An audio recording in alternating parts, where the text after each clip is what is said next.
हम देखते हैं कि ये सारी समस्या ये समस्याएं आज हर घर में परेशान कर रही हैं। बहुत ज्यादा बीपी होना और उसके कारण क्या है, आज उस पर हम डिटेल में बात करने वाले हैं। एक ऐसा सेशन जिसको आज समझ लिया जाए तो हर घर में उसके पेशेंट्स हैं, यूजर हैं, और बहुत अच्छा ट्रीटमेंट दे सकते हैं। कब? जब हम आज के सेशन को ध्यान से सुनेंगे। एक ऐसे व्यक्ति जिन्होंने कई सालों का एक्सपीरियंस लिया, मैक्सिमम रिजल्ट्स लिए, चीजों को समझते हैं, बहुत गहरी समझ रखते हैं, ऐसे व्यक्ति से, उनके अनुभव से सीखने का बहुत शानदार मौका है। आज हमारे प्रेजेंटर होने वाले हैं डॉक्टर मदन गोपाल सर। तो मैं चाहूंगा कि हम सभी अपने ग्रुप के अंदर में एक बार दोबारा से डाल दें, क्योंकि अभी सिर्फ 26-27 लोग हुए हैं। डेफिनेटली ये 80+ जाते हैं, लेकिन शुरुआती सेशन में जो आपका मेन कॉन्सेप्ट होता है वो मिस हो जाता है। तो ज़्यादा देर ना करते हुए मैं चाहूंगा हमारे बीच में मदन गोपाल सर को इनवाइट कर लिया जाए, और आप सभी की जोरदार बढ़िया से सेलिब्रेशन के साथ में मैं इनवाइट करना चाहूंगा हमारे आज के शानदार बढ़िया प्रेजेंटर मदन गोपाल सर को। मदन सर, आप इनवाइटेड हैं।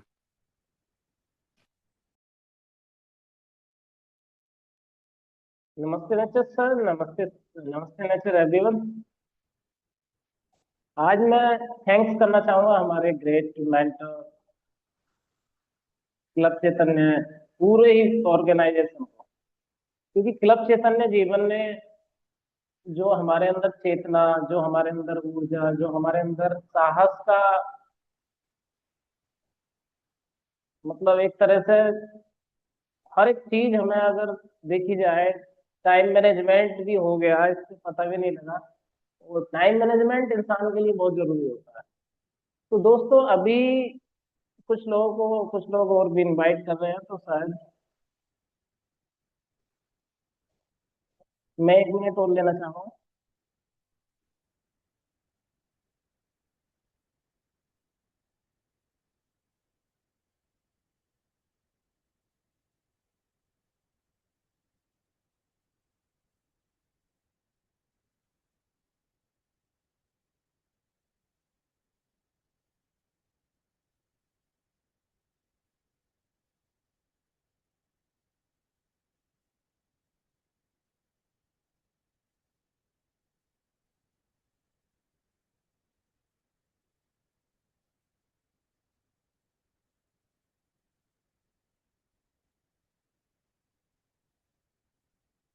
सर, स्क्रीन शेयर हो रही है?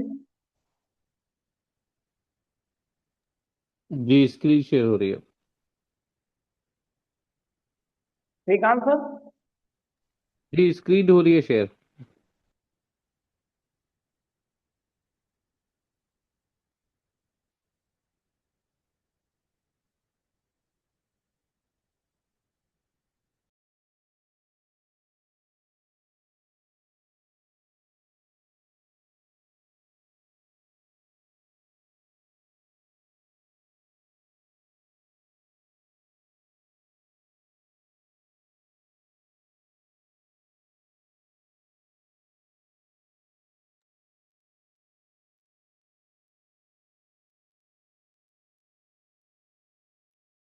श्रीकांत सर, मेरी वॉइस आ रही है सर?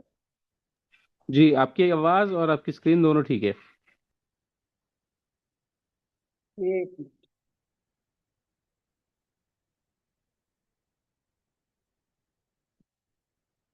जी सर।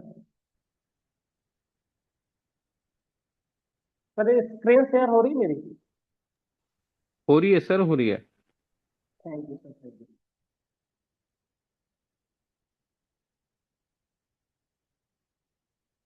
तो दोस्तों, आज हमारा जो सेशन है वो ब्लड प्रेशर को लेकर के है। ब्लड प्रेशर की जो प्रॉब्लम है बहुत ज्यादा लोगों को है। तो मैं आज थैंक्स करना चाहूंगा अपने all over doctor Nature wellness और क्लब चैतन्य जीवन का, और सभी का स्वागत करना चाहूंगा आज जो भी हमारे साथ पार्टिसिपेट कर रहे हैं। तो दोस्तों, ये जीवन में अलग अलग चीजें होती हैं, जिम्मेदारी मिलती है, तो हमें उनको बखूबी निभाना चाहिए। मेरे पिताजी एक बहुत नॉर्मल, बहुत छोटे किसान रहे हैं। तो मेरे पिताजी ने, हम 4 बहन भाई थे। मुझे बोला कि आप मेडिकल लाइन में जाओ क्योंकि आप थोड़े होशियार लगते हो। तो ऐसा माँ बाप कुछ ना कुछ देखते हैं और अलग अलग चीजों में हमें भेज देते हैं। तो मेडिकल लाइन में मैं 2007 से ज्वाइन किया एक हॉस्पिटल को। तो ये जर्नी लगातार जारी है। तो आज हमें लास्ट टाइम डॉक्टर नेचर में आने का मौका मिला। ईश्वर ने हमें मतलब अ, सच पूछो कुछ ना कुछ बड़ी जिम्मेदारी दी है, और मैंने बहुत बड़ा ही सोचा पहले से ही। तो आज डॉक्टर नेचर सच में जो हमारी सॉइल, जो हमारी आत्मा के अंदर से एनर्जी आती है ना, तो वो कनेक्ट करती है सीधा ईश्वर से। तो ईश्वर आपको वैसी चीजें देना शुरू कर देता है। तो दोस्तों, आज मैं इस जिम्मेदारी को निभाते हुए आपको कुछ चीजें बताना चाहूंगा। देखो, हॉस्पिटल लाइन में मैंने एक चीज देखा है कि अगर कोई ब्लड प्रेशर, अगर कोई हाई बीपी का पेशेंट अगर हॉस्पिटल पहुंचता है, तो वो लाइफ टाइम के लिए मेडिसिन उनको चलती ही चलती है, लाइफ टाइम चलेगी। ऐसा कोई भी एक हॉस्पिटल नहीं है एलोपैथी साइंस में जिसमें आपको मतलब परमानेंट सोल्यूशन मिल जाए कि जी आप हाई ब्लड प्रेशर के पेशेंट हो और आपको कोई ऐसी मेडिसिन दे दें या कोई ऐसा डाइट प्लान बता दें जिससे कि आप लाइफ टाइम बीपी को कंट्रोल कर सको, बैलेंस कर सको, ठीक कर सको। तो होता क्या है, एक बीपी का पेशेंट स्टार्टिंग में आता है और वो लाइफ टाइम के लिए हॉस्पिटल का मतलब पैसा उसकी जेब से जाने जाना है, हॉस्पिटल को खर्च करना ही करना पड़ेगा। आयुर्वेद में हर चीज का तोड़ मिला है, और आज से नहीं है ये, बहुत समय से आयुर्वेद में इतनी ताकत है जो आपको पूरी तरह ठीक कर सकता है, बैलेंस कर सकता है। तो हाई बीपी है क्या? जब ब्लड प्रेशर मतलब रक्तचाप सामान्य से अधिक हो, तो इसे हाई बीपी या हाइपरटेंशन कहते हैं। सामान्य बीपी होता है 120 से 180, इससे अधिक होने पर हाई बीपी माना जाता है। तो इसमें दरअसल आजकल सच सच बताऊं ना तो 50% से ज्यादा जनता ऐसी है जिनको ये नहीं पता ब्लड प्रेशर, मुझे ब्लड प्रेशर है। और अचानक वो काम करते करते उनको स्ट्रोक आ जाता है या पैरालिसिस हो जाता है। मतलब बहुत आपने लोग देखे हैं कि पैरालिसिस हुए पड़े हैं। तो वो क्या वजह है? पैरालिसिस जितने पेशेंट हैं वो सब हाई बीपी की वजह से हैं। हार्ट अटैक आता है तो उनको भी हाई बीपी की वजह होती है, लेकिन कभी उन्होंने चेक नहीं कराया होता। तो ऐसी जनता भी है, 50% से अधिक ऐसी जनता है जिनको ये पता नहीं है कि उनको बीपी है। तो अगर बीपी हाई है हमारा, तो हार्ट अटैक का खतरा, स्ट्रोक का खतरा, किडनी फेलियर का खतरा, आंखों की समस्या, ये मुख्य समस्याएं हैं जो बीपी हाई होने पर होती हैं। लेकिन हम, हमारे पास कोई पेशेंट आता है तो हम कैसे समझें कि हमारे पास ब्लड प्रेशर मशीन नहीं है, माना हमारे पास ये नहीं है, ये पारे वाला बीपी इंस्ट्रूमेंट नहीं है, ये डिजिटल बीपी इंस्ट्रूमेंट नहीं है, तो हम कैसे पहचानेंगे? अगर हम ट्रैवल कर रहे हैं और हमें कोई व्यक्ति मिल जाता है, तो उसका बिहेवियर थोड़ा अलग होगा, है ना? या तो बहुत शांत होगा, या थोड़ा हिलजुल रहा होगा, चल फिर रहा होगा, मतलब रिलैक्स भी नहीं होगा। तो अजीब अजीब सी वो हरकत करेगा। तो उसको हो सकता है स्ट्रेस हो, तनाव हो, लेकिन उसको 1% बीपी भी जरूर होगा। या फिर व्यक्ति मोटा है, उसका फेस कुछ अलग दिख रहा है, भारी सा दिख रहा है, कलर कुछ अजीब सा दिख रहा है, या इन्फ्लामेशन दिख रही है चेहरे के अंदर, तब भी हम उसको पहचान सकते हैं। या फिर कई लोग ऐसे मिलेंगे जो छोटी छोटी बातों पर झगड़ा कर लेते हैं। तो अगर उनसे बात की जाए अलग में, तो अगर आप उनसे पूछोगे ना कि जी आपको बीपी चेक करके भी पूछोगे आप, तो बोलेंगे कि जी जब मैं गुस्सा करता हूँ तब मेरा बीपी हाई हो जाता है। ऐसा नहीं है। आपका बॉडी के अंदर जो है अनबैलेंस है, कोलेस्ट्रॉल ट्राइग्लिसराइड, इन दोनों में से कोई ना कोई अनबैलेंस है, इस वजह से उसको ज्यादा गुस्सा आता है। जबकि लोग कहते हैं कि मुझे जी गुस्सा आता है तब बीपी हाई हो जाता है। तो ऐसा नहीं है, उनका ट्राइग्लिसराइड या कोलेस्ट्रॉल अनबैलेंस है, इस वजह से उनको गुस्सा ज्यादा आता है। तो हाई बीपी होने के कुछ मुख्य कारण है। देखो, अगर डिस्प्ले पे आप समझ रहे हो, तो मानसिक तनाव वाले व्यक्ति को स्ट्रेस रहती है, मतलब मानसिक तनाव है किसी को लंबे समय ये रहता है, तो बीपी का पेशेंट हो सकता है, बिल्कुल 101% वो बीपी का पेशेंट बनेगा। अधिक नमक का सेवन करने वाले व्यक्ति आपको बीपी के पेशेंट मिलेंगे, क्योंकि ये ज्यादा नमक का सेवन हमारे किडनी को नुकसान पहुंचाता है। और तनाव में रहने वाले व्यक्ति के ऑर्गन काम करना कम कर देते हैं, क्योंकि वो अपनी पूरी ऊर्जा ब्रेन को लगा रहे होते हैं, तो उनका जो ऑर्गन्स है वो फ्री नहीं रह पाता और उनको पूरा पोषण भी नहीं मिल पाता। तो स्ट्रेस में रहने वाले व्यक्तियों के लिए इसलिए बीपी बढ़ जाता है, क्योंकि उनके ऑर्गन काम नहीं कर पाते, अच्छे से फंक्शनिंग नहीं कर पाते, सारी कोशिकाएं ब्रेन में रखी रहती है। नमक का ज्यादा सेवन करने से हमारी किडनी पर असर पड़ता है, जिस वजह से किडनी का डिटॉक्सिफिकेशन बेहतर नहीं होता है।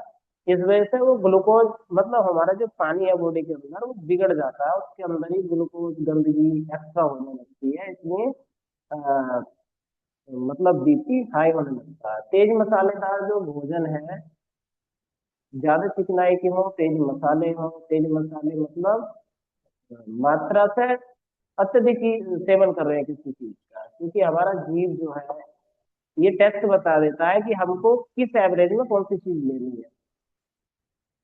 तो तेज मसालेदार, ज्यादा ऑयली खाना, फास्ट फूड और पैकेट फूड, इस तरह के जो फूड होते हैं ये कोलेस्ट्रॉल ट्राइग्लिसराइड को बढ़ाते हैं, जिस वजह से बीपी हमारा बढ़ना शुरू हो जाता है, ब्लॉकेज बनने शुरू हो जाती है। मोटापा है किसी व्यक्ति में, मतलब हमारा एवरेज, अगर आज सच बताओ ना, तो अगर आप साइंस की गहराई में मेडिकल लाइन में जाओगे तो एवरेज है, जब बच्चा पैदा होता है तो डॉक्टर, वेट मशीन होती है वहां पे, वेट मशीन होती है और उसी वेट मशीन पर हाइट का मार्क भी होता है, मतलब बच्चे की हाइट कितनी है, वेट कितना है, उसके अकॉर्डिंग डॉक्टर आइडिया लगा पाता है, अनुमान लगा पाता है कि इसका ऑर्गन वगैरह सब कुछ ओके, बॉडी के सभी पार्ट्स ओके हैं या नहीं है, क्योंकि उसकी हाइट से और वेट से एवरेज लगाया जाता है। तो दुनिया का जो साइंस आज चल रहा है हाइट और वेट के अकॉर्डिंग चल रहा है, और इंडिया में थोड़ा लेट चलती है चीजें, लेकिन चलती तो है। तो मोटापा ब्लॉकेज बढ़ाता है, हमारे बॉडी के ऑर्गन की फंक्शनिंग करने में प्रॉब्लम करता है, रुकावटें पैदा करता है। तो मोटापा भी बीपी बढ़ने की, बीपी बढ़ जाता है मोटापे की वजह से। धूम्रपान और ज्यादा शराब का सेवन करने वाले लोगों का भी बीपी आपको हाई मिलेगा, क्योंकि अगर कोई शराब पीता है तो समझ लो उसका एक टाइम, जैसे कुछ शराबी होते हैं उनका टाइम बन जाता है कि शाम को पीने हैं तो शाम को पीने ही पीनी है, उनको चाहिए चाहिए। सुबह को काफी शराबी ऐसे मिल जाएंगे जो सुबह उठते ही उनको चाहिए, उठा ही नहीं जाएगा 4-5 से, क्योंकि उस समय उनका बीपी हाई लेवल पर होता है या बहुत लो लेवल पर होता है।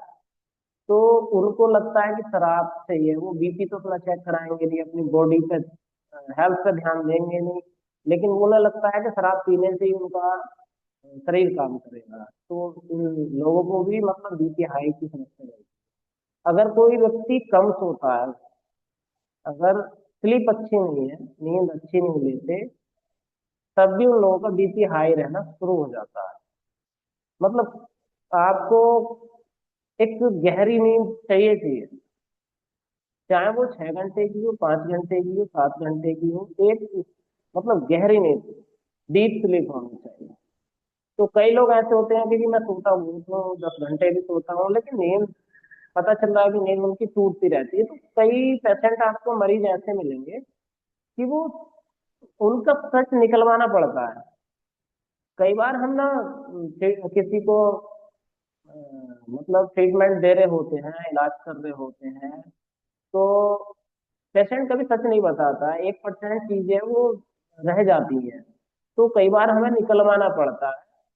तो हमें ध्यान देना है इन चीजों का भी, उसके बारे में भी मैं लास्ट में 2 मिनट जरूर लूंगा। शारीरिक गतिविधि की कमी, अगर कोई व्यक्ति शारीरिक गतिविधि अच्छी नहीं है, कम है, मतलब सुबह ऑफिस गए, टाइम नहीं है सुबह को जो कुछ एक्स्ट्रा कर सकें, तो सुबह ऑफिस गए जल्दी जल्दी रेडी होके, और पूरा दिन ऑफिस का वर्क किया, और शाम को फिर जैसे तैसे फाइलें समेट करके और वहां से निकले। तो मतलब वो शारीरिक गतिविधि कुछ नहीं हुई है, और वहाँ कंप्यूटर का या फाइलों का काम किया और घर आ गए। तो ऐसे व्यक्ति मोटे हो जाते हैं, और इसमें ब्लड सर्कुलेशन बॉडी का अच्छा नहीं होता है, प्रॉपर नहीं होता है। शारीरिक गतिविधि, फिजिकल एक्टिविटी ना होने की वजह से तब भी बीपी के ये पेशेंट बन जाते हैं।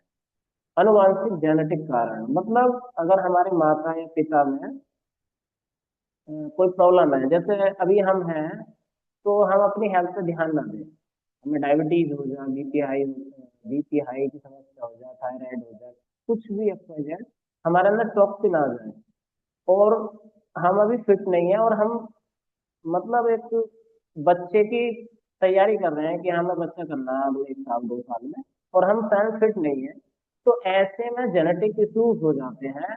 हमें जो प्रॉब्लम होगी, हमारी जो कोशिकाओं में जो बीमारी भरी पड़ी है, तो वो तो हमारे बच्चे में आनी ही आनी है। तो ये अनुवांशिक कारण इस वजह से होता है, ज्यादा इसमें गहराई में जाने की जरूरत नहीं है। तो अगर हम चाहें तो हम अपनी चीजों को अच्छा करके, और तब हम नई चीज का सोचें, मतलब हम अपने बच्चे का देखें। तो आजकल हिंदुस्तान में थोड़ा फीलिंग से चलता है काम, और ईश्वरीय शक्ति से चलता है, तो आजकल शादी वादी हुई, और बस कोई जांच नहीं होगी, हमारी जो धर्म पत्नी है ना, उनको चेकअप का पता है क्या उनकी कंडीशन चल रही है, ना हमें अपना पता है, बस चल रहे हैं। तो यहाँ जेनेटिक बीमारी बहुत ज्यादा बढ़ रही है, आने वाले बच्चे अनहेल्दी हो रहे हैं, क्योंकि माँ को पता ही नहीं है उनको हीमोग्लोबिन की कमी है, या बीपी हाई रहता है, या फिर हार्मोनल डिसबैलेंस है, या थायराइड है, क्या है। तो आपको 50% से अधिक ऐसे लोग मिलेंगे जिन्हें खुद का पता ही नहीं है कि हमारे अंदर प्रॉब्लम क्या है, और अगली जनरेशन के बारे में सोचना शुरू कर देते हैं। तो और दूसरा मतलब उम्र का बढ़ना, जैसे जैसे एज बढ़ती है, तो हमारा है क्या, हमारे ऑर्गन का कार्य क्षमता कम होने लगती है। जब हमारी एज बढ़ती है, तो हमारे ऑर्गन्स की कार्य क्षमता कम होने लगती है, क्योंकि हमारा ऑक्सीजन ऑब्जर्वेशन वीक होने लगता है, हमारे फेफड़े कमजोर होने लगते हैं, हमारा दिमाग सिकुड़ने लगता है, हमारा लीवर, किडनी, सारे ऑर्गन्स काम करना धीरे धीरे कम करने लगते हैं, क्योंकि ऑक्सीजन भरपूर मात्रा में नहीं मिलती है। तो ऐसे में भी बीपी ज्यादा बढ़ता है, जब हमारे बॉडी के अंदर का डिटॉक्सिफिकेशन ना हो, टॉक्सिन ना निकले, तो गंदगी मतलब सीधा ब्लड में जाएगी, और ब्लड में जाएगी तो उसका कुछ ना कुछ दुष्प्रभाव हमारी बॉडी पर पड़ेगा। तो ये सब कारण है, तो हम तय करते हैं कि हमारा बॉडी का ब्लड प्रेशर वगैरह नॉर्मल रखना है, बैलेंस रखना है, या अनबैलेंस रखना है। तो अगर हमारे अंदर इस तरह की कोई भी प्रॉब्लम आ रही है, हैबिट है हमारी, जिसको हम कंट्रोल किया जा सकता है, तो हमें medical line, allopathy, Ayurvedic, homeopathy, electropathy, मतलब नेचुरोपैथी, किसी भी तरह की पैथी को गाली देने का कोई अधिकार नहीं है। और किसी डॉक्टर को, किसी वेलनेस कोच को, या किसी कंपनी के ओनर को, या किसी को भी मतलब कोई खास अधिकार नहीं रह जाता अगर हमारी हैबिट्स ठीक नहीं है। तो क्योंकि हमारा, सच बताऊं मैं, अगर पेशेंट चाहे तो वो अपने आप को 80% तक, 90% तक खुद ठीक कर सकता है। उसको पता होता है कि मेरे अंदर क्या गलत हैबिट्स हैं, उनको मैं चेंज करके कंट्रोल कर सकता हूँ चीजों को। उसमें साल 2 साल 3 साल 5 साल लगते हैं, लेकिन अपनी हैबिट्स को बदल करके कुछ भी संभव है, कितना भी आप बॉडी को कैसे भी मोड़ लो, क्योंकि ये पूरा मतलब मिट्टी का ढांचा है, जैसे कच्ची मिट्टी होती है, तो बिल्कुल ढांचे को आप आकार दे सकते हो किसी भी टाइप का। मैंने दिया है। अगर जो लोग मुझसे पर्सनली मिलते हैं, तो मैं एक छोटे साइज का फोटो अपने पर्स में रखता हूँ, और कभी मेरे घर आना, तो जो एल्बम है ना, घर की एल्बम है, उसमें मेरे अलग अलग टाइम के अलग अलग फोटो आपको मिलेंगे। तो मैंने खुद को किया है, चेंज किया है, इसलिए मैं ये सब कह पाता हूँ विश्वास के साथ, और मार्केट में भी कह पाता हूँ। तो हाई बीपी के समाधान क्या है? देखो, हमने जाना कि हाई ब्लड प्रेशर होता क्या है। इससे किन किन चीजों का नुकसान होता है? हार्ट अटैक का खतरा बढ़ता है, स्ट्रोक का, ब्रेन स्ट्रोक का खतरा बढ़ता है जिससे पैरालिसिस हो जाता है, और किडनी डैमेज हो जाती है, आंखों की समस्या हो जाती है। दूसरा, क्या क्या कारण है इसके? तीसरा जो मुख्य चीज है, इसका मतलब सोल्यूशन क्या है, समाधान क्या है? तो अगर हम संतुलित आहार लेते हैं, बैलेंस डाइट लेते हैं, जिसमें बैलेंस मात्रा में नमक होनी चाहिए, मतलब नमक कम मात्रा में होनी चाहिए, कम तेल का इस्तेमाल करना चाहिए। और अब तो तेल नहीं आ रहे, जहर आ रहे मार्केट में।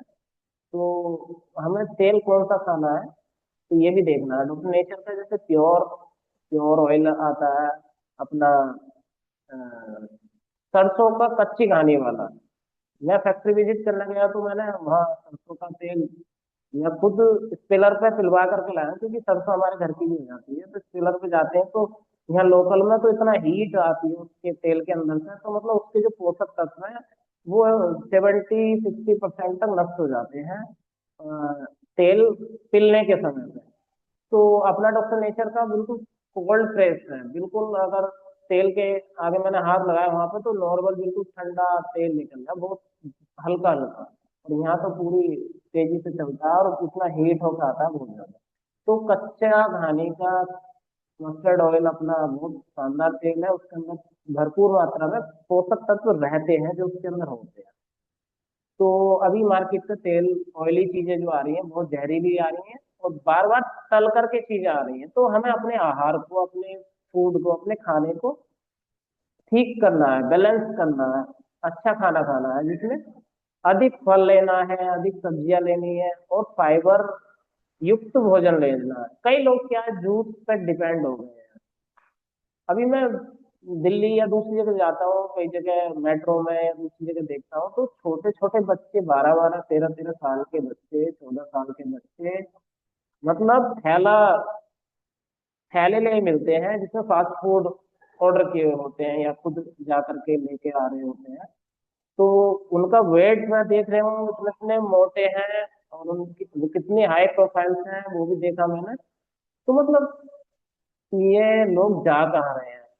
मतलब कई कई हजार करोड़ के मालिक आज मार्केट में बैठे हैं, उनके बच्चे इतने मोटे मोटे हैं, और आने वाली जो जनरेशन है तो वो क्या जाएगी? तो मतलब मुझे तो ऐसा लग रहा है काफी जनसंख्या तो ऐसी हो जाएगी आने वाले टाइम में, जिनके आगे मतलब फ्यूचर बचेगा ही नहीं।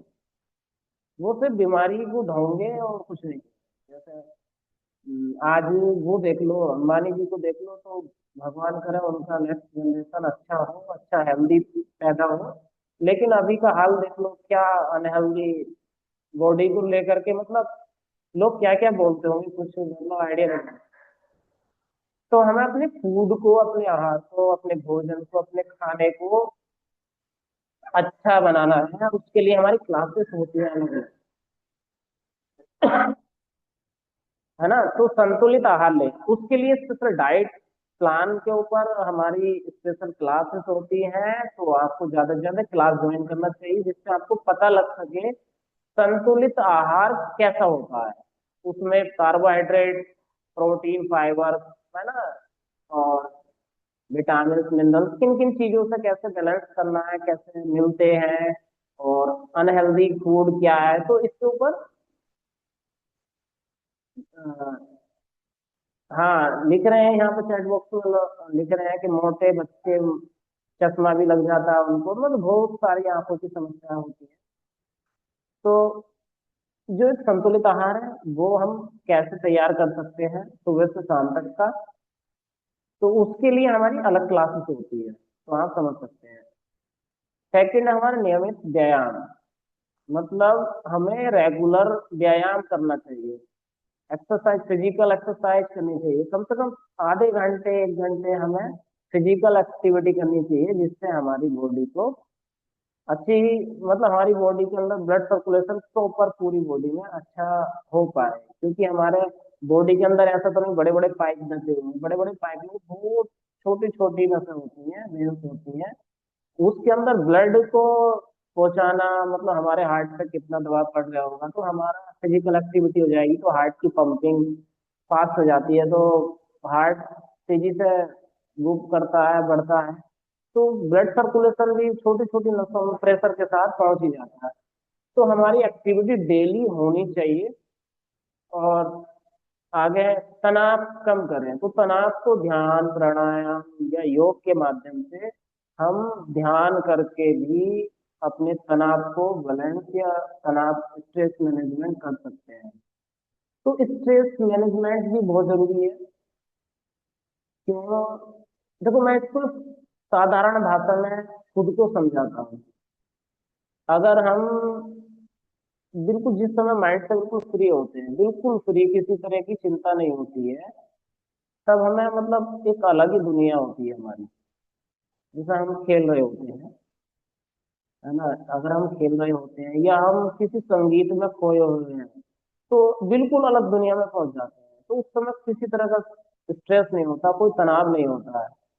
तो तनाव मैनेजमेंट करना यूं ही जरूरी है। जब हम फ्री होते हैं तो हमारे ऑर्गन, हर चीज, हमारा ओरा, हमारा हर एक चीज इतना एक्टिवेट हो जाता है, अपना अपने काम में लग जाता है। जैसे खाना खा रहे हो, खाना खाते समय हम फोन, क्यों मतलब क्यों कहते हैं लोग खाना खाते समय बोलते नहीं है, बात नहीं करते, आपस में बात नहीं करनी चाहिए खाना खाते समय, या फोन पे बात नहीं करना चाहिए, या टीवी नहीं देखनी चाहिए, है ना? क्यों कहते हैं पता है? हमारी बॉडी जो चलती है ऑर्गन से चलती है। ऑर्गन जो चलते हैं हमारे, वो चलते हैं पोषण से, हमारी कोशिकाओं से। और हमारी कोशिकाओं का कंट्रोल कहाँ होता है? ब्रेन में होता है। और जब हम ब्रेन से दूसरी जगह पहुंच जाते हैं और इधर से खाना खा रहे होते हैं, तो उधर हम कोशिकाओं को कहाँ लेके, दिमाग के अंदर लेके दूसरी जगह सोच रहे हैं। तो हमारे ऑर्गन्स में जो आदान प्रदान, जो कोशिकाएं, जो सिग्नल, जो चीजें हो रही होती हैं, उनका कनेक्शन कट जाता है ना? तो हमारा हमारे सब ऑर्गन्स समझ लेते हैं कि हमें अभी मतलब हमारे जो मास्टर हैं वो, उन्हें कुछ और काम है। हमारे जो टीचर हैं उन्हें उन्हें कुछ और काम है। हमें कोई गाइड तो कर नहीं रहा है कि क्या करना है, हमें खाने का टेस्ट कैसा है ना, चबा कितना रहे हैं, क्या है, ये पूरा डिस्बैलेंस हो जाता है। तो हमारी कोशिकाएं डीएक्टिवेट हो जाती है एक तरह से, हर एक ऑर्गन की। तो इसी तरह अगर हम तनाव को देखें तो सीधी सी बात है, तो तनाव से हम फ्री होते हैं तो हमारा ऑर्गन, सभी पूरा ऑर्गन एक्टिव हो जाते हैं। तो हमें ये डेली करना चाहिए अपने ध्यान प्राणायाम के लिए। हमारी बीच बीच में क्लासेस भी होती हैं, और इसके लिए अलग से स्पेशल क्लास लेनी है तो आप मैसेज कर सकते हैं ग्रुप में। 20 से ज्यादा लोग अगर इस मैसेज करते हैं तो हम सप्ताह में 15 दिन में इसकी क्लास, मतलब ये सिखाने के लिए जूम वगैरह भी करते हैं, क्लब चैतन्य जीवन के माध्यम से। अच्छा, पर्याप्त नींद, हमें रोज 7 से 8 घंटे की गहरी नींद लेनी चाहिए। क्योंकि नींद के समय जब हम सो जाते हैं तब हमारा जो हीलिंग है बॉडी की, वो सबसे ज्यादा उस समय होती है। जब हम पूरा फ्री होते हैं तो अपनी बॉडी को खुद से हील करने का काम जो करती है हमारी बॉडी करती है। धूम्रपान और शराब से दूरी बनाएं, क्योंकि ये गलत आदतें कई तरह से मारती है इंसान को। पैसे का लोभ, घर में बहुत सारे विवाद, बहुत शरीर की हानि इसकी वजह से होता है। वजन नियंत्रण रखें। वेट मैनेजमेंट बहुत जरूरी है, क्योंकि अगर किसी की हाइट के अकॉर्डिंग वेट है, एज के अकॉर्डिंग चेहरा है, तो समझ लो वो फिट है। 1% चांस है उसको कोई बीमारी होगी अगर वजन बैलेंस है। तो वजन को बैलेंस रखना चाहिए। तो डॉक्टर नेचर के अब समझे हम कौन से प्रोडक्ट आपकी मदद कर सकते हैं। तो डॉक्टर नेचर के प्रोडक्ट लेने क्यों हैं? क्योंकि मार्केट में सारी चीजें नहीं कर सकते, और हम बीमार होने से पहले बहुत सारी चीजें नहीं करना चाहते हैं। तो इसलिए हमें प्रोडक्ट भी लेने पड़ेंगे। तो हमारे पास BP9, फ्लैक्सीड ऑयल कैप्सूल, और हेल्दी हार्ट टैबलेट, और healthy heart syrup, heart support tablet और हेल्दी हार्ट सिरप, और किडनी सपोर्ट, या बीट बार्ले, या प्रेसो चूर्ण, या यकृत जीत, हम अपनी बॉडी में हो रहे दूसरे नुकसानों को देखते हुए बीपी का ट्रीटमेंट करना चाहिए। कई लोग सोचते हैं कि उन्हें पता तो होता नहीं है कोलेस्ट्रॉल कितना है बॉडी के अंदर, ट्राइग्लिसराइड कितना है बॉडी के अंदर, है ना। दो मुख्य वजह हैं, ये दोनों चीजें अनबैलेंस होती हैं, ज्यादा होती हैं तभी बीपी की समस्या आती है।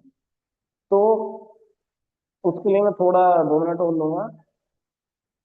अगर किसी व्यक्ति का हमें ये पता नहीं कोलेस्ट्रॉल कितना चल रहा है, माना एवरेज 200 200 तक होना चाहिए कोलेस्ट्रॉल ज्यादा से ज्यादा, और ट्राइग्लिसराइड 150 तक होना चाहिए ज्यादा से ज्यादा। तो लेकिन हमें पता ही नहीं है कि व्यक्ति को कोलेस्ट्रॉल 200 की जगह 400 है, तो उसको ट्रीटमेंट क्या देना है? 200 की जगह 220 है तो उसको ट्रीटमेंट क्या देना है? सभी को एक जैसा है, BP9 पकड़ा दी और सोच रहे हैं कि हाँ बीपी ठीक हो जाएगा।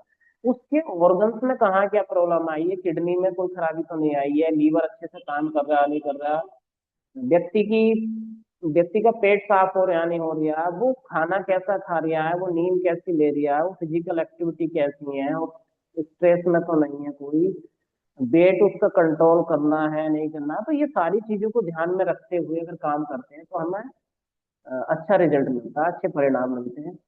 तो इसीलिए जब हम कोई पर्चा किसी पेशेंट की रिपोर्ट तो अगर डॉक्टर साहब को भेजते हैं, अपने डॉक्टर नेचर वेलनेस के जो हमारी डॉक्टर टीम है, तो उस पर अगर हम सेंड कर रहे हैं तो उनका पूरा डाटा, नाम क्या है, हाइट क्या, वेट क्या उनका, कितने समय से उनको BP है ना, तो ये चीजें कर सकते हैं। तो एक मैंने स्लिप बनाई हुई है अपनी, मैं आप लोगों को शेयर करना चाहूंगा। कुछ लोगों को तो मैंने ये दिखा रखी है ना।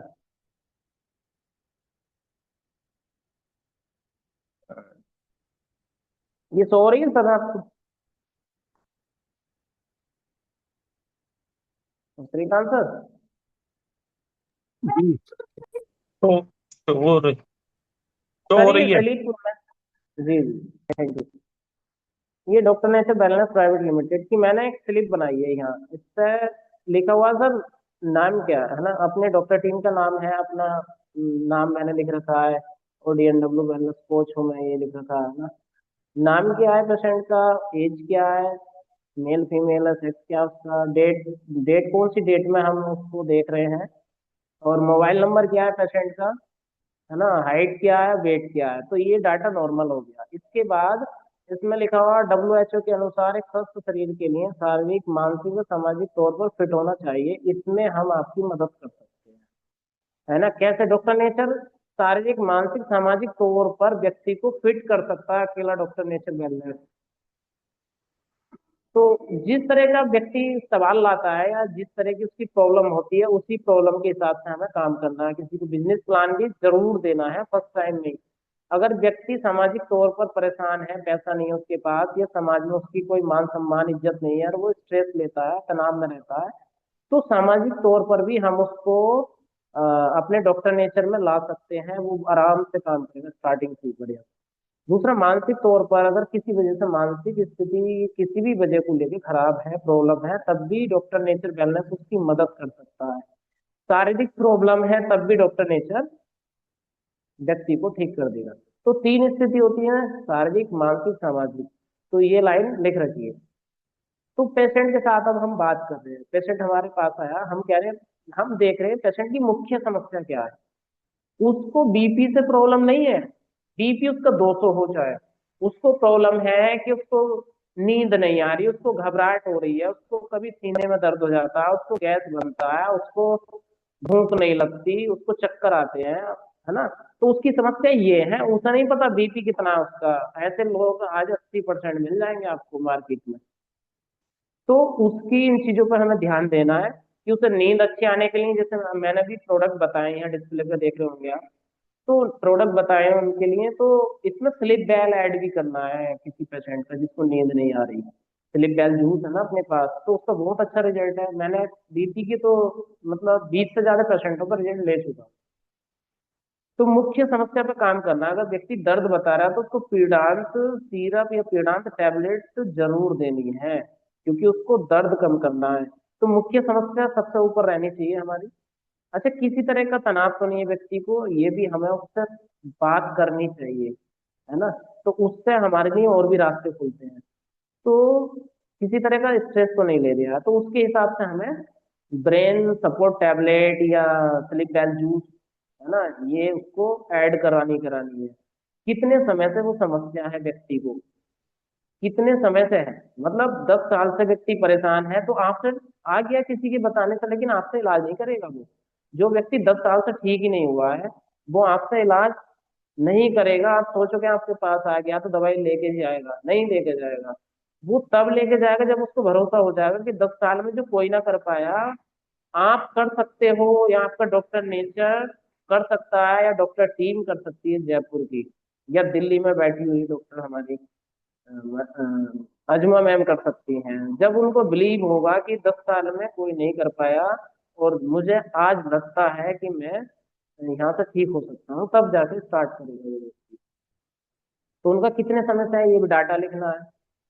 उसके लिए आपने अब तक क्या क्या किया, मतलब ये भी पूछो व्यक्ति से कि उसने अब तक करा क्या क्या उस चीज से निकलने के लिए, उसको ठीक करने के लिए। कई लोग हैं हैबिट ठीक करेंगे नहीं, कि भाई मैं तो ऐसे ही चलूंगा, कोई दवाई कोई जड़ी बूटी ऐसी दे दो कि मैं ठीक हो जाऊं।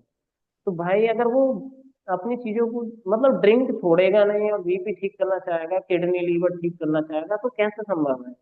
फिर तो ऐसे व्यक्ति से सीधा बोल दो कि भाई आप हो सकता है कि ऐसे ही चलोगे तो 10 साल जियो, बस ये आप लोगे सपोर्टिव मेडिसिन तो हो सकता है 15 साल या 20 साल जी जाओ। सीधा बोल दो कि जब आप अपने आप को चेंज नहीं कर सकते, हो सकता है अगले 5 साल में 10 साल में आप मर जाओ, इससे अच्छा है कि ये हमारे सपोर्टिव प्रोडक्ट ले लो, उससे 20 साल या 30 साल ईश्वर करे आप जी जाओ।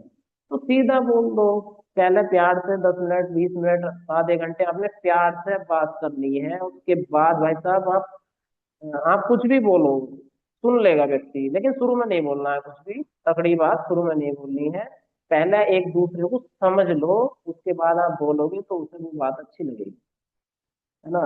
तो ध्यान दें, यहाँ ये भी लिखा हुआ, ध्यान दें महिला पुरुष बच्चे वृद्ध, स्वास्थ्य को बेहतर रखने के लिए आयुर्वेद के अनुसार समय का प्रबंधन, time management, stress management, balance diet, detoxification of body, deep sleep, meditation and exercise, and strong immunity.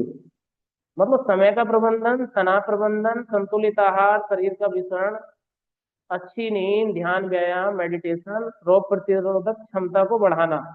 तो ये चीजें आपको डाटा भरना है पूरा।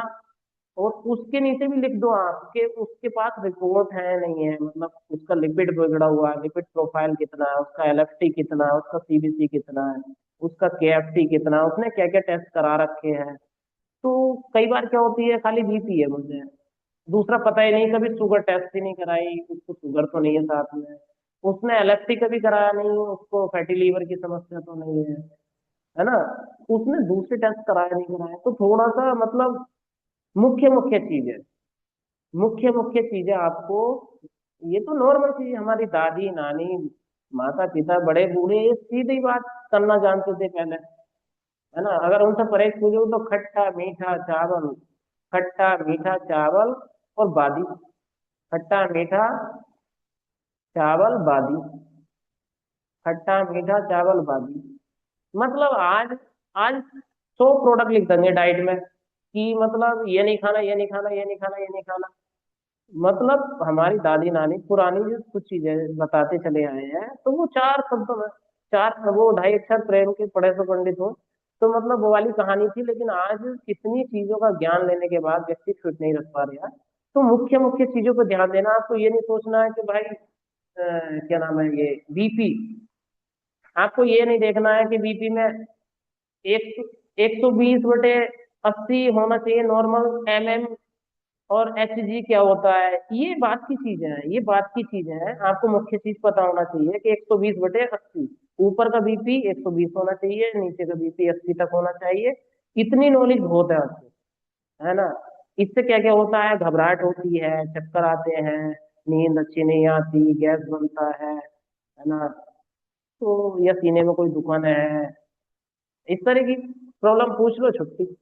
तो अभी टाइम काफी ले चुका हूँ मैं, थैंक्स आज मुझे मौका देने के लिए। और मैं आशा करूंगा सभी फिट रहें, सभी का बीपी नॉर्मल रहे। किसी का बीपी अगर चेक कर लेना बड़ा हो थोड़ा बहुत तो अपना पूरा प्रॉपर ट्रीटमेंट लेना ही लेना है। ऐसा नहीं है कि दूसरों का बीपी चेक करते करते खुद चक्कर खा के गिर गए कहीं। तो ध्यान रहना चाहिए, हमें अपने बीपी का सबसे पहले ध्यान रखना है। तो मैं बुलाना चाहूंगा अपने ग्रेड सीनियर सर,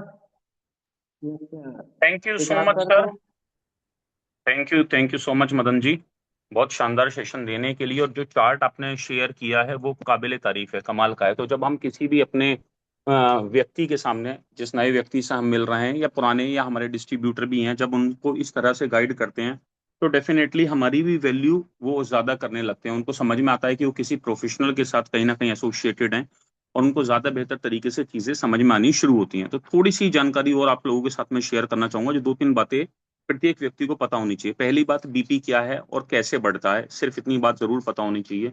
तो बीपी क्या है और कैसे बढ़ता है? जब भी हमारा जो हार्ट है वो ब्लड को पंप करता है, वो जब ब्लड को पंप करता है तो जो हमारा ब्लड है, जब वो आर्टरीज यानी कि धमनियों की वॉल से, दीवारों से टकराता है, ठीक है, और उस टाइम पर जो प्रेशर बनता है इसको बीपी बोला जाता है। तो आप हमेशा याद रखें, कोई भी सामने वाला आदमी आपसे पूछ ले कहीं पर कि भाई बीपी है क्या या बीपी कैसे बढ़ता है, तो आप इतनी बात बता दें कि हार्ट जो है जब वो पंप करता है, क्योंकि हार्ट का काम क्या है, ब्लड को पंप करना। अब हार्ट ने ब्लड को पंप किया, ब्लड जाएगा आपकी बॉडी में, जब धमनियों से आर्टरी से टकराएगा, वॉल के ऊपर जो प्रेशर बढ़ेगा, वो प्रेशर जो मापा जाता है उसी को बीपी कहते हैं। दो तरीके का होता है, एक सिस्टोलिक, एक डायस्टोलिक। सिस्टोलिक ऊपर वाला जिसको 120 बोला जाता है, डायस्टोलिक नीचे वाला जिसको 80 बोला जाता है। जब भी ये 100 ऊपर आता है तो हमारा बीपी बढ़ना माना जाता है। जब आप WHO की साइट साइट पर जाएंगे, वेबसाइट पर जाएंगे, वर्ल्ड हेल्थ ऑर्गेनाइजेशन देखेंगे, बहुत सारे रीजन मदन सर ने बताए कि किस किस वजह से बढ़ता है, मोटापा, नींद, धूम्रपान और बहुत सारी चीजें। लेकिन भारत में बीपी बढ़ने का एक मुख्य कारण जो है वो आपके साथ साझा करना चाहूंगा, और वो है ज्यादा सोडियम क्लोराइड का लेना, ज्यादा नमक का सेवन करना।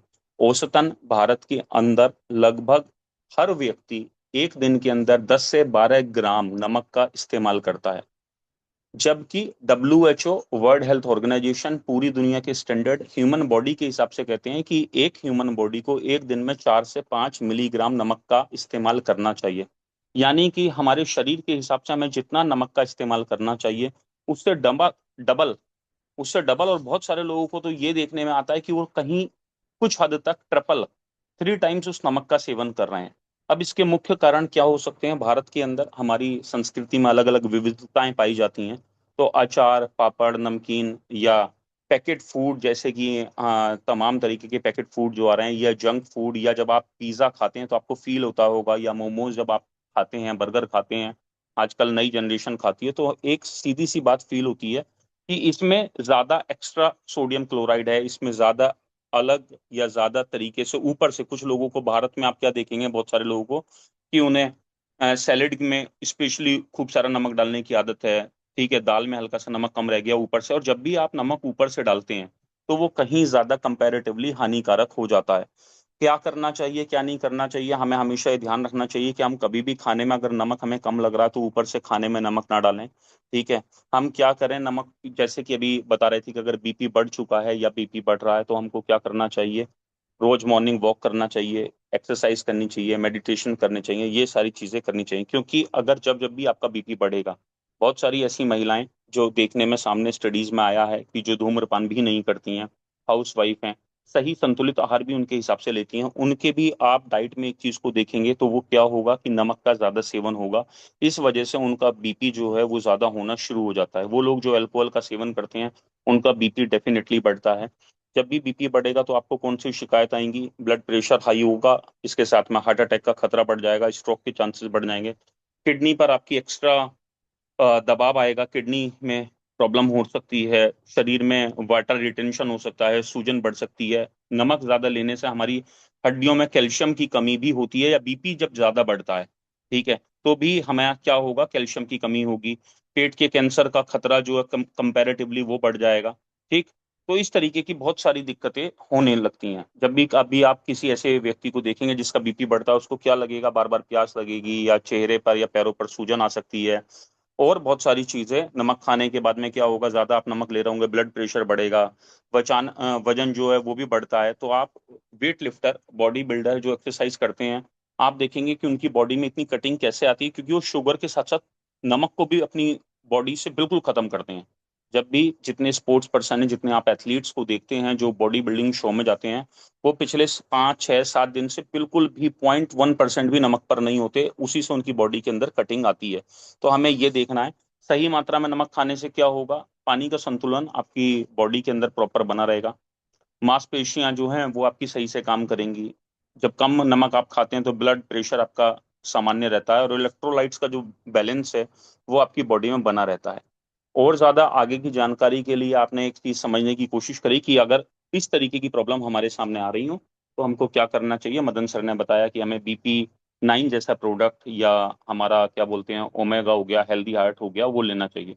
तो जब हम BP 9 लेते हैं तो क्या होता है कि BP 9 के अंदर आपने शायद पढ़ा भी हो कि अर्जुन है, और गूगल उसके अंदर डाला गया है, लहसुन भी उसके अंदर है, आंवला, गिलोय, इस तरीके के बहुत सारे प्रोडक्ट उसके अंदर डाले गए हैं जो आपके पाचन तंत्र में, आपकी इम्यूनिटी में, ठीक है, और आपके BP को बैलेंस करने के लिए, आपके ट्राइग्लिसराइड को, आपके ग्लिसराइड्स को कम करने में, आपके कोलेस्ट्रॉल को बैलेंस करने में जो है वो मदद करते हैं। हमारे बीच में डेफिनेटली ऐसे साथी होंगे जिन्होंने जरूर BP 9 का सेवन किया होगा, ठीक है। डॉक्टर उत्तम जी का रेज हैंड है, और भी ऐसे साथी जिन्होंने BP 9 का यूज किया है, मैं चाहता हूँ कि वो एक बार रेज हैंड करें। खुद नहीं किया, किसी को करवाया है और उसको अच्छे रिजल्ट्स मिले हैं, ठीक है, वो अपना रेज हैंड करें। इतने हम सुनते हैं डॉक्टर उत्तम कुमार सिन्हा जी को। डॉक्टर साहब, मैंने आपको अनम्यूट किया है, प्लीज। नमस्ते नेचर सर। नमस्ते नीचर। ये मदन सर का सेशन बढ़िया रहा, और हाई बीपी के संदर्भ में।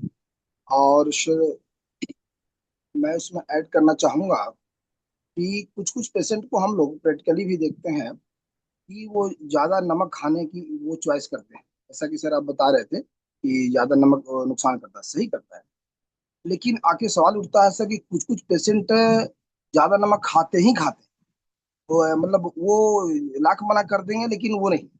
हम तो एक दो पेशेंट ऐसे देखे हैं जो खास करके एक माइग्रेन का वो पेशेंट था। वो नमक लगभग लगभग वो चुरा चुरा के खा लेती थी, मतलब 15 16 साल की लड़की।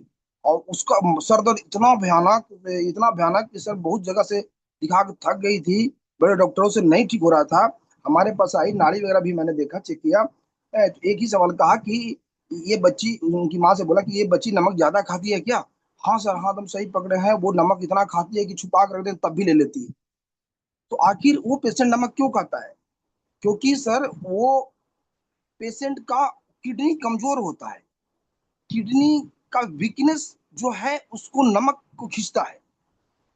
जिस व्यक्ति का किडनी कमजोर होने लगता है तो किडनी अपनी जरूरत को पूरा करने के लिए, वीकनेस को मेंटेन करने के लिए वो नमक खोजता है। इसलिए डिजायर में नमक हो जाता है। अगर कोई पेशेंट ज्यादा नमक खाता है, समझ लीजिए फट से कि इन व्यक्ति का वो किडनी कमजोर हो रहा है। और जितना वो खाएंगे वो सोडियम बॉडी में बढ़ते जाएगा, वो तो प्रॉब्लम बढ़ेगा। वो हाई बीपी बढ़ा देगा, ओबेसिटी को बढ़ा देगा, वो मेटाबॉलिक सिस्टम को गड़बड़ कर देगा। तो वो ज्यादा नमक खा रहे हैं समझिए, तो उनको सबसे पहले किडनी सपोर्ट टैबलेट या जूस दिया जा सकता। उससे क्या होगा, तो किडनी को जैसे ही ताकत मिलेगा, है, वो नमक कम कर देंगे। नमक कम कर देंगे तो उनका बीपी मेंशन रहेगा। नहीं तो हम लोग देखे हैं सर, वो टेलमिस्टोन वगैरह लेने से भी कुछ नहीं होता सर। बीपी हाई हाई रहता है, 200 बीपी पहुंचा हुआ रहता है, कोई दवाई नहीं काम करता। क्योंकि ऑलरेडी वो किडनी का उनको मेडिसिन लोग देते नहीं जल्दी, और पेशेंट जो है नमक खाने के लिए मजबूर रहता है। अगर कोई पेशेंट कहे कि मुझे नमक खाने की आदत है सर, क्या करें सर, छूटता नहीं है, तो किडनी की दवा दी जाए। अगर कोई पेशेंट कहे मुझे खट्टा खाने की आदत है, खट्टा ज्यादा अच्छा लगता है, समझ जाइए उसकी लीवर गड़बड़ी है, उसको लीवर कमजोर है, लीवर की दवा दी जाए। अगर कोई पेशेंट कहे मुझे मीठा खाने की ज्यादा चॉइस लगता है, मीठा अच्छा लगता है सर, समझ जाइए उसको स्प्लीन कमजोर है। स्प्लीन अगर कमजोर है तो वो मीठा ज्यादा मांगेगा। ये लीवर कमजोर है, खट्टा ज्यादा मांगेगा। ये किडनी कमजोर है तो नमक ज्यादा मांगेगा। अगर कोई कोई पेशेंट को देखते हो तेल मसालेदार ज्यादा खाने, चटपटी खाने के लिए ज्यादा इच्छुक रहते हैं, ज्यादा उनको अच्छा लगता है, तो समझ जाइए कि उनका लंग्स इफेक्ट है, लंग्स कमजोर है। तो इस चीज को भी ध्यान रखेंगे तो जल्दी हमें रिजल्ट मिलेगा सर। और बीपी को हम बहुत अच्छे तरीके से मेंटेन कर सकते हैं, इन आदतों को, इन सिम्टमों को समझकर। Thank you sir. Thank you sir, thank you so much for valuable information. बहुत जरूरी जानकारी जो है वो आपने साझा करी है। Thank you so much. हमारे बीच में डॉक्टर SK यादव सर हैं, मैंने आपको अनम्यूट किया है सर।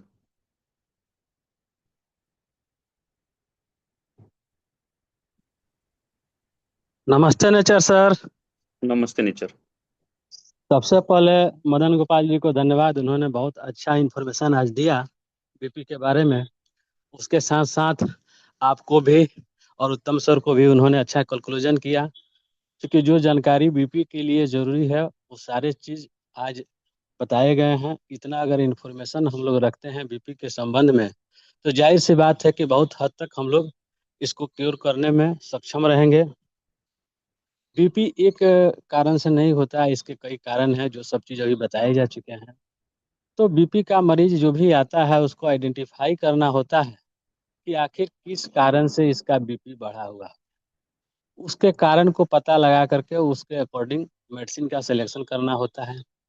तो सबसे मुख्य चीज़ होता है कि जैसे अभी उत्तम सर ने बताया कि किडनी का डिजीज होगा तो क्या सिम्टम आएंगे, लिवर का डिजीज होगा तो क्या सिम्टम आएंगे। तो सिम्टम हमें बताते हैं कि किस वजह से बीपी इनका बढ़ रहा है। तो सिम्टम को देखते हुए कुछ सवाल करके आदमी आइडेंटिफाई करता है कि किस कारण से बीपी बढ़ रहा है, और उस कारण को ध्यान में रखते हुए मेडिसिन देते हैं और साथ में BP9 ऐड करते हैं। तो हमें बहुत अच्छा रिजल्ट मिला है। हमने कई बीपी के पेशेंट के रिजल्ट लिए हैं। इसी आधार पर हमने देखा है कि उनको किन कारण से बीपी बढ़ रहे हैं। लीवर की वजह से बीपी बढ़ रहा है, किडनी की वजह से बीपी बढ़ रहा है, हार्ट की वजह से बीपी बढ़ रहा है, या उनका खून गाढ़ा हो गया है उसकी वजह से बीपी बढ़ रहा है। ये सारी चीज़ को आइडेंटिफाई करने के बाद उसके साथ BP9 ऐड कर दिया जाता है।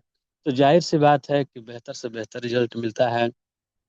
तो हम लोग को जो भी बीपी का पेशेंट आता है, ध्यान रखें कि उनका बीपी किस वजह से बढ़ रहा है। कुछ लोग को मोटापा की वजह से भी बीपी बढ़ता है, तो देखने से पता चल जाता है, तो उनको स्लिम फिट हम लोग देते हैं BP9 के साथ।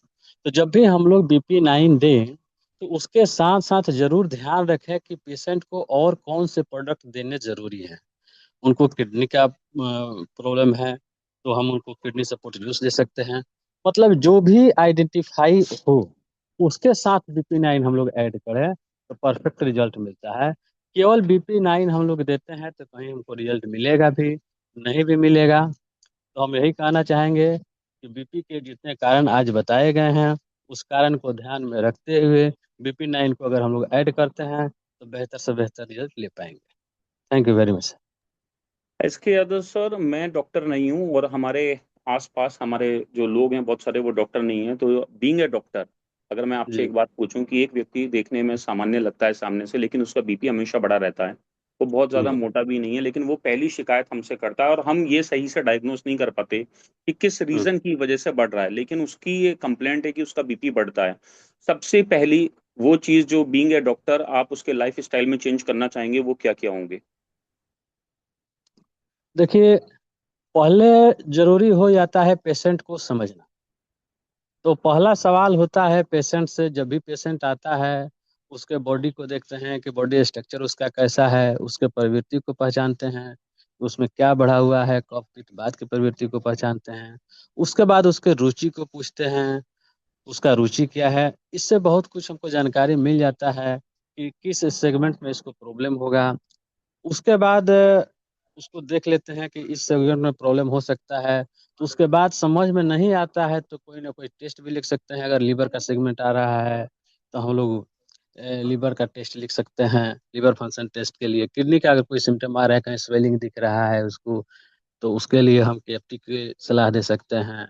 हो सकता है कि उसका कोलेस्ट्रॉल लेवल बढ़ा हो, ऐसा नहीं है कि उसका सामान्य सब चीज़ है। तो आजकल सामान्य बॉडी में भी कोलेस्ट्रॉल बढ़ा हुआ रहता है, क्योंकि तेल मसाला का स्थिति बिगड़ा हुआ है, मार्केट में शुद्ध तेल मिल नहीं रहा है। तो मैक्सिमम केसेस आ रहे हैं अभी कि उनका लिपिड प्रोफाइल बिगड़ा हुआ रहता है, भले उनका बॉडी चाहे जैसा भी हो। तो खास ध्यान देना है लिपिड प्रोफाइल पर जिनका BP बढ़ा हुआ रहता है। तो लिपिड प्रोफाइल का टेस्ट लिख सकते हैं।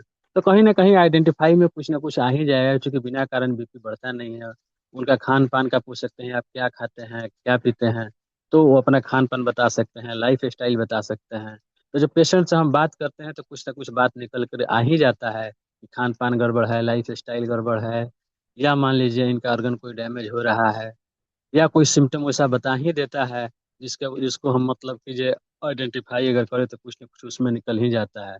तो ये थोड़ा सा एक्सपीरियंस का चीज़ होता है, बराबर पेशेंट से पूछते रहने से और काम करते रहने से अनुभव हो जाता है। ये सब अनुभव की चीज़ें हैं, जो लोग लगातार कर रहे हैं इस बात को समझ रहे होंगे। यही बात है sir. Thank you sir, thank you so much. और मुझे उम्मीद है कि सब लोगों को ये बात समझ में आई होगी। बहुत वैल्यूबल इंफॉर्मेशन आपने शेयर करी। अभी हमारे बीच में ब्रजेश कुमार सिंह जी का रेज हैंड है। Brajesh sir please. नमस्ते नेचर ऑल ऑफ यू। नमस्ते ब्रजेश सर। कुमार सिंह नोएडा से। सबसे पहले तो मदन गोपाल सर को बहुत बहुत धन्यवाद, क्योंकि इतना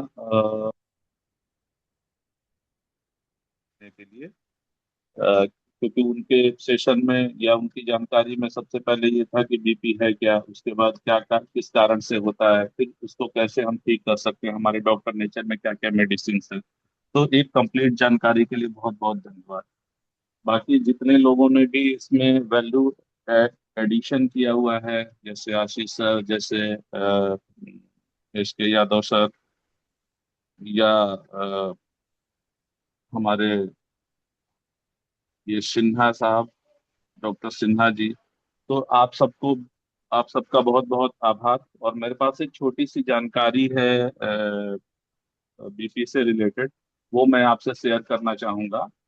कि जैसा कि आशीष सर ने बताया, सिस्टोलिक और डिस्टोलिक, मतलब ऊपर की बीपी और नीचे की बीपी। तो सामान्यतः ऊपर की बीपी 120 होनी चाहिए और नीचे की 80 होनी चाहिए, मतलब दोनों बीपी, ऊपर और नीचे के बीपी में 40 पॉइंट का गैप होना चाहिए। तो अगर ये 40 पॉइंट का गैप है तो इसको नॉर्मल बीपी ही कहते हैं। जैसे सपोज करें कि नीचे का बीपी अगर 90 है, 80 की जगह 90 है, और ऊपर की बीपी 120 की जगह 130 है, तो इसको भी नॉर्मल कहा जा सकता है। मेरे पास एक छोटी सी यही जानकारी थी जो मैं आप सबको शेयर करना चाह रहा था। Thank you sir, thank you so much from my side. Thank you so much Brajesh sir. और अभी आज 7:28 हो गए। एक लास्ट टेस्टिमनी सुनते हैं। सुशील कुमार जी कुछ कहना चाहते हैं। सुशील जी प्लीज। जी नमस्ते नजर सभी लोगों को सर। नमस्ते निचर। सबसे पहले तो धन्यवाद मदन सर को, सतीश सर को, जो इन्होंने इतनी अच्छी जानकारी दी है बीपी के संबंध में। लेकिन एक समस्या है सर, 10 साल से हम अनुमान लगा रहे हैं, हमारा बीपी कभी बैलेंस हुआ ही नहीं है। हमेशा 10 पॉइंट कम ही रहता है, 110/70 रहता है कभी भी, और हमें कोई प्रॉब्लम भी नहीं है सर। तो उन लोगों से मैं जानना चाहता हूँ कि इसकी क्या रीजन है sir. Thank you so much Sushil ji. Perfect BP है, मेरा भी इतना ही रहता है। आप भी हेल्दी हो, मैं भी हेल्दी हूँ। तो 70 और 75 या 70 110 जो जिनका भी बीपी रहता है, वो कोई ऐसे घबराने की बात नहीं है। ये बीपी का सबसे आइडियल पैमानों में से एक है।